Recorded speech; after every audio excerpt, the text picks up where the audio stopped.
And then that's it. So next, what we're gonna do right now, Bianca, is we're gonna set your availability.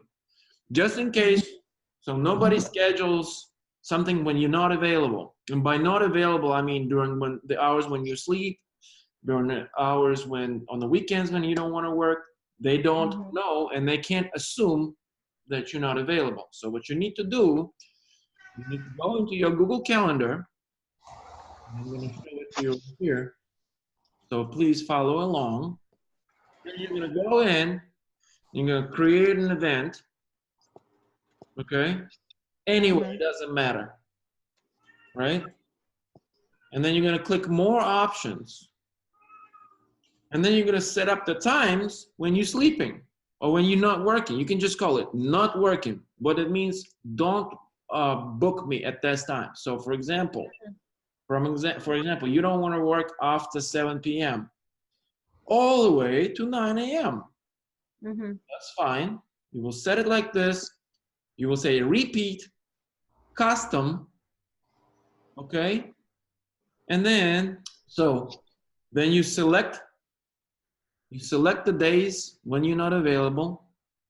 Usually it's gonna be pretty recurring, right? And remember, if you have other classes that you teach with other companies and they already synchronized with your Google Calendar, all of those will not be visible to us or the Wix. It will simply show you as not visible, all right? And then you do this, and then you click save, and automatically your, let me do week. Let me make sure, let me make this look like a week.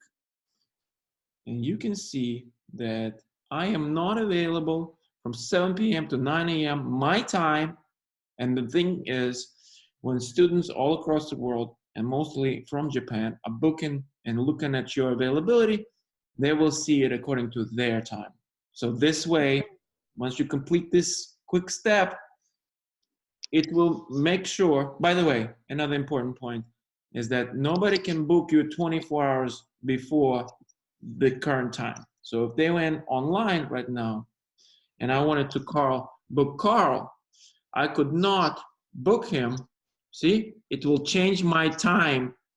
See, right now it's 10 in Tokyo, but it will change it to local Eastern time for me because the browser will detect that I have in a different time zone. And as you can see, he's not available today. He may be available, but the way we have set it up that it's not going to be available until at least 24 hours before the person is trying to book the lesson.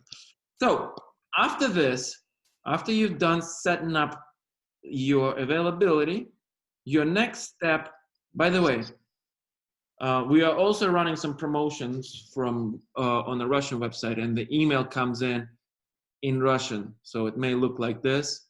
You have to do the same steps. You see, this is what it looks like.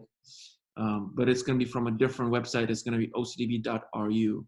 And in Russian language, it's just a long link, but it's also a link, right? It has like 5 different words, and it does say the word Google and Wix bookings.